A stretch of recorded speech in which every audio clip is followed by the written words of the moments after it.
কাশ্মীর। ভূস্বর্গ নামে খ্যাত এই জায়গাটা পৃথিবীর সবচেয়ে সুন্দর একটি জায়গা, যেটি ভারতীয় উপমহাদেশের উত্তর পশ্চিমের একটি অঞ্চল। ঊনবিংশ শতাব্দীর মাঝামাঝি পর্যন্ত কাশ্মীর শব্দটি ভৌগোলিকভাবে শুধু হিমালয় পর্বতমালা এবং পীর পাঞ্জাল পর্বতমালার উপত্যকাকে নির্দেশ করা হতো, আর বর্তমানে কাশ্মীর বলতে একটি বিশাল অঞ্চলকে বোঝায়, যা ভারতীয় কেন্দ্রশাসিত জম্মু কাশ্মীর ও লাদাখ, পাকিস্তান শাসিত গিলগিত বালতিস্তান ও আজাদ কাশ্মীর এবং চীন শাসিত আকসাই চীন ও ট্রান্স কারাকোরাম অঞ্চল নিয়ে গঠিত।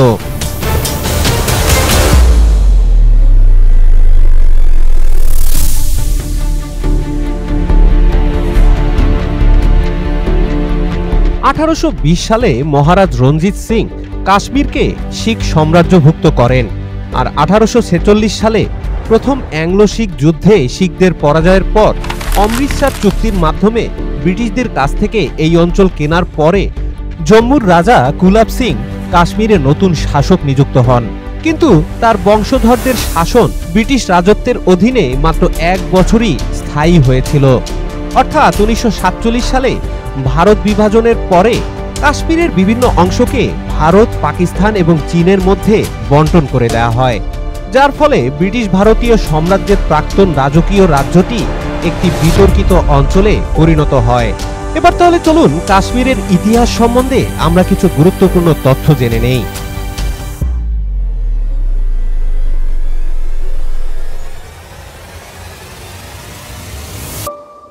কাশ্মীর অঞ্চলটি মূলত হিন্দু প্রধান অঞ্চল ছিল, পরবর্তীতে বৌদ্ধ ধর্মের গুরুত্বপূর্ণ কেন্দ্র হয়ে ওঠে। অতঃপর নবম শতাব্দীতে কাশ্মীরে সাহেবিবাদের উত্থান ঘটে এবং 1339 সালে শাহ মীর কাশ্মীরের প্রথম মুসলিম শাসক হিসাবে নিযুক্ত হন এবং সালতানি কাশ্মীর বা শাহ মীর রাজ্যের গোড়াপত্তন করেন। কিন্তু এই রাজ্যটি 1586 পর্যন্ত স্থায়ী হয়েছিল। পরবর্তীতে এটি মুঘল সাম্রাজ্যের অধীনে চলে আসে এবং মুঘলরা 1586 সাল থেকে 1751 সাল পর্যন্ত এই অঞ্চলটি শাসন করেছিল এবং কাশ্মীরের মূলত যত স্থাপনা আমরা দেখতে পাই তার অধিকাংশই হচ্ছে মুঘল স্থাপত্য।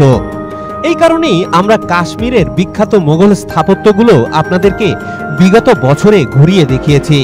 এর মধ্যে উল্লেখযোগ্য হল শালিমার বাগ, নিশাত বাগ, পরিমহল এবং চাশমেশাহী গার্ডেন। এই সকল স্থাপনা আজও সম্রাট শাহজাহানের স্মৃতি বহন করে। আর মুঘল সাম্রাজ্যের পরে 1820 সাল পর্যন্ত আফগান দুররানি সাম্রাজ্যের অংশ ছিল এই কাশ্মীর সাম্রাজ্য। পরবর্তীতে 1820 সালে রঞ্জিত সিং এই কাশ্মীর দখল করে নেন, যে ঘটনাগুলো ভিডিওর শুরুতেই আমরা আপনাদেরকে বলেছিলাম। পৃথিবীর জান্নাত হওয়ার পরেও এই কাশ্মীরের মতো সুন্দর জায়গায় কেন প্রতিনিয়ত ঝামেলা লেগেই থাকে সেটা জানার জন্যই আজকে আমাদের গন্তব্য হচ্ছে ভারতের শ্রীনগর থেকে পেহেলগাঁও। কি এমন আছে এই জায়গায় সেটাই আজকে আপনাদেরকে দেখাবো। তাহলে চলুন না শুরু করি মূল ভিডিও।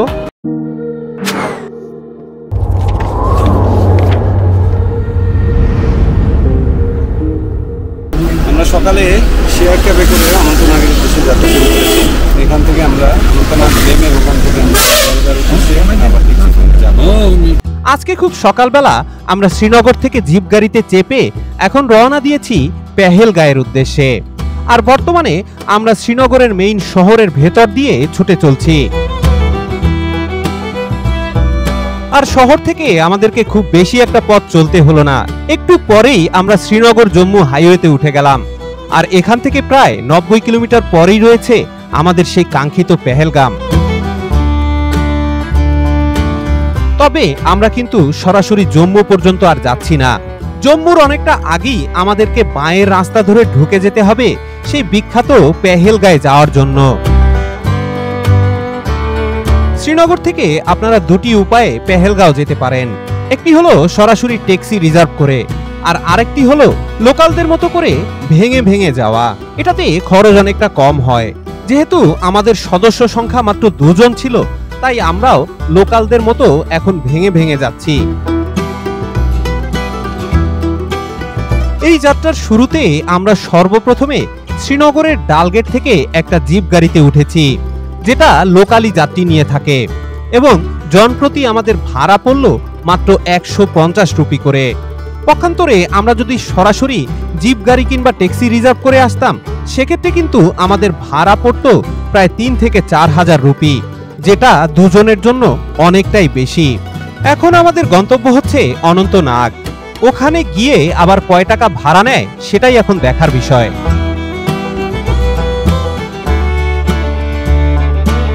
বর্তমানে আমরা শ্রীনগরের চমৎকার একটা গ্রামের ভেতর দিয়ে ছুটে চলছি। আর এখানকার বাড়িগুলো সব কিন্তু দোচালা করে তৈরি করা হয়। এর একটা বিশেষ কারণ রয়েছে, কারণ এই সকল জায়গায় সবসময় বরফপাত হয়ে থাকে, আর বরফ যাতে ছাদের উপরে আটকে না থাকে সেজন্যই এ সকল বাড়িঘর দোচালা করে তৈরি করা হয়। আর বাইরে থেকেও এই বাড়িগুলো দেখতে অতীব চমৎকার। মূলত শ্রীনগর অঞ্চলটা হচ্ছে কাশ্মীরের ভেতরে অনেকটা সমতল জায়গা। জম্মু কাশ্মীরের অন্যান্য অঞ্চলগুলো কিন্তু অনেকটা উঁচু উঁচু পাহাড়ে ঘেরা, যেগুলো মূলত হিমালয় পর্বতমালার অংশ। আর সেই তুলনায় এই শ্রীনগরটি হচ্ছে অনেকটাই সমতল জায়গা। তারপরও সমুদ্রপৃষ্ঠ থেকে এর উচ্চতা প্রায় 5200 ফুট, যেটা আমাদের বাংলাদেশের যে কোনো পাহাড়ের তুলনায় অনেক উঁচু। আর ঠিক এই কারণেই এখানে কিন্তু শীতকালে বরফ পড়ে, যদিও গরমের সময় এই ধরনের বরফের কোনো রকমের কোনো উৎপাত নেই, তাই আমরাও একেবারে নির্ঝঞ্ঝাটে রাস্তা চলতে পারছি। সাধারণত শীতকালে এইসব রাস্তায় বরফের কারণে গাড়ি চলাচল একেবারে বন্ধ হয়ে থাকে। আবার বর্ষাকালেও এই জায়গায় একটা সমস্যা রয়েছে, কারণ এখানকার প্রতিটা রাস্তাই হচ্ছে পাহাড়ের পাশ দিয়ে দিয়ে তৈরি করা। আর বর্ষাকালে এই পাহাড় থেকে প্রচুর পরিমাণে ল্যান্ডস্লাইডিং হয়, আর এই ল্যান্ডস্লাইডিং আরো বেশি ঝুঁকিপূর্ণ। প্রতি বছর এখানে ল্যান্ডস্লাইডিং এর কারণে বহু মানুষ হতাহত হয়, আর পাশাপাশি রাস্তা বন্ধ হয়ে থাকা তো রয়েছেই। তারপরও অবাক করা বিষয় হচ্ছে এই পাহাড়ের এত উঁচুতে চমৎকার করে 4 লেনের রাস্তা তৈরি করা, আর যেখানে আমাদের বাংলাদেশে 2 লেনের রাস্তাই খুঁজে পাওয়া দুষ্কর। তারপরও এত সুন্দর রাস্তা হওয়া সত্ত্বেও এখানে কিন্তু প্রচুর দুর্ঘটনা ঘটে, আর সেটার কারণ হলো বরফ। অবশেষে আমরা কথা বলতে বলতে কিন্তু অনন্তনাগে চলে এসেছি। বর্তমানে আমরা অনন্তনাগের জিপ স্ট্যান্ডে রয়েছি। এখান থেকে আমরা জনপ্রতি 100 রুপি ভাড়া দিয়ে চলে যাব সরাসরি পেহেলগাঁও।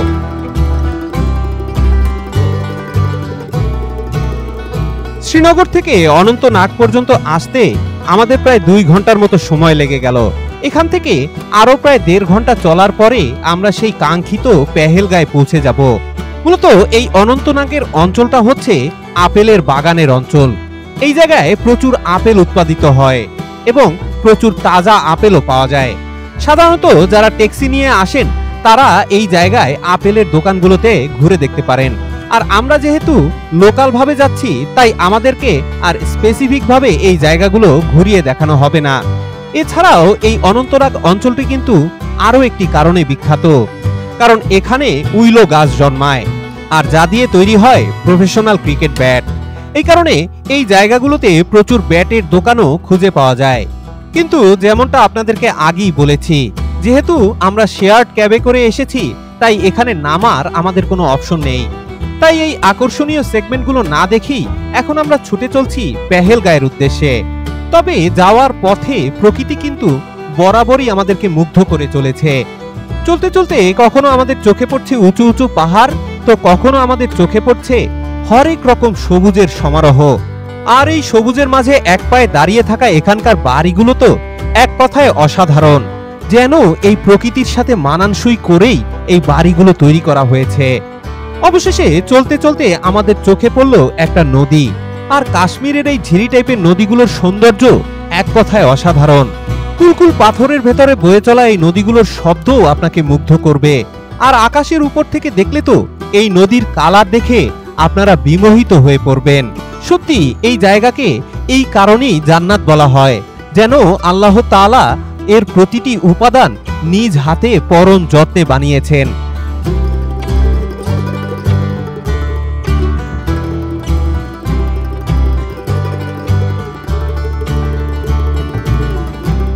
আর একটা জিনিস, এই পথে চলতে চলতে আপনাদের চোখে পড়বে অসংখ্য ছাগল এবং ভেড়ার পাল।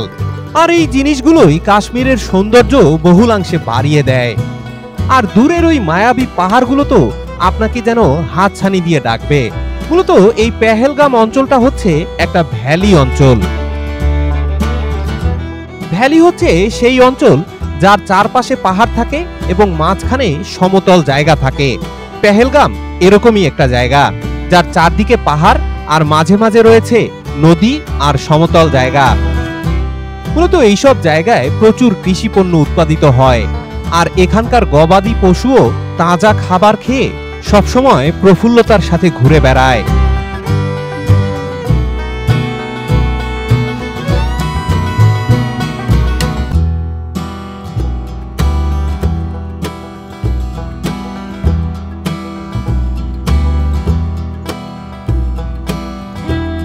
অবশেষে আমরা কথা বলতে বলতে কিন্তু পেহেলগা অঞ্চলে চলে এসেছি। আর এই সাইনবোর্ডটা আমাদেরকে পেহেলগায় ওয়েলকাম করছে।